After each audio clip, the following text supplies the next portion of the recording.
இவ்வளவு பிரச்சனை வந்து விஜய் வந்து அங்க டக்குனு எஸ்கேப் ஆயிட்டாரு.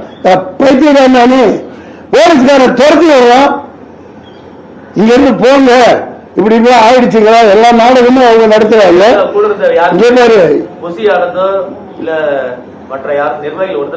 அடுத்த சொல்றதுக்குதானே இந்த திட்டமா துரத்தி விட்டு போட்டு அடுத்த நிமிஷம் வர முடியுது இல்ல, அடுத்த நிமிஷம் ஏதாவது வந்தா நாங்க நிக்க முடியுமா, நம்மால நிப்பீங்களா? இது எவ்வளவு பெரிய பக்கா பிளானிங். அடுத்த நொடி டக்கு டக்கு டக்கு டக்குன்னு வர்றாங்கல்ல, கேக்குறாங்கல்ல 66 பேர் செத்தானு சொல்ல சொல்றாங்க. கள்ளக்குறிச்சியில் செத்தாங்க, அங்க போய் நின்றுங்களா வழக்கண்ண என்ன கேள்வி கேட்கிற நீ? நின்று அவரை சேர்த்து சமாளி கேட்டிருக்கா? ஓடிகள் வச்சுட்டு நிக்கிறாங்க, பதிவேற்றமா கேள்வி கேட்கறீங்க. யதார்த்தத்தை பேசுங்க, மக்களுக்கு உண்மை சொல்லுங்க. டிச் பண்ண கருவியா நீங்க இங்க வராதீங்க. நான் எனக்கு என்ன கூட நடிச்சவன்,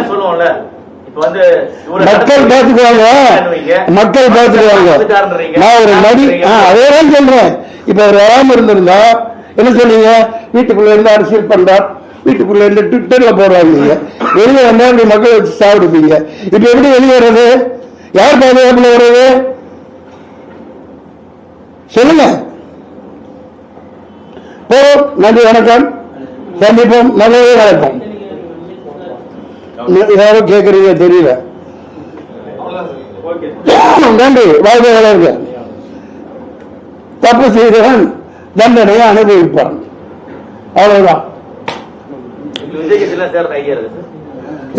ரத்தத்துல தமிழன் இருக்கு, அது நாளைக்கு ஐடியா இருக்கு, சேர்றது இருக்கு, இது அது எப்ப நடக்குமோ அது நடக்கும். அதை பத்தி எல்லாம் எனக்கு கவலை இல்லை.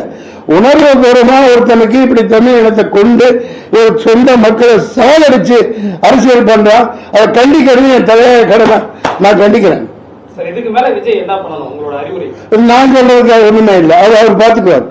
அவருக்கு இருக்கு எல்லாம், ஒரு கட்சியை நடத்திட்டு போறவருக்கு இருக்கு. நான் அரையோட சொல்ற அளவுக்கு எல்லாம் சத்யராஜ் மேல ஆள் கிடையாது. அவர் பெரிய மா மனுஷன், உயர்ந்த மனுஷன்.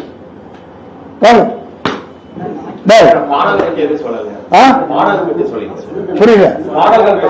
பாடல்கள் நீங்க தான் சொல்லணும். பாடல்களை பத்தி நானே சொன்னா இவர் கேட்கிற மாதிரி ஆயிடும்.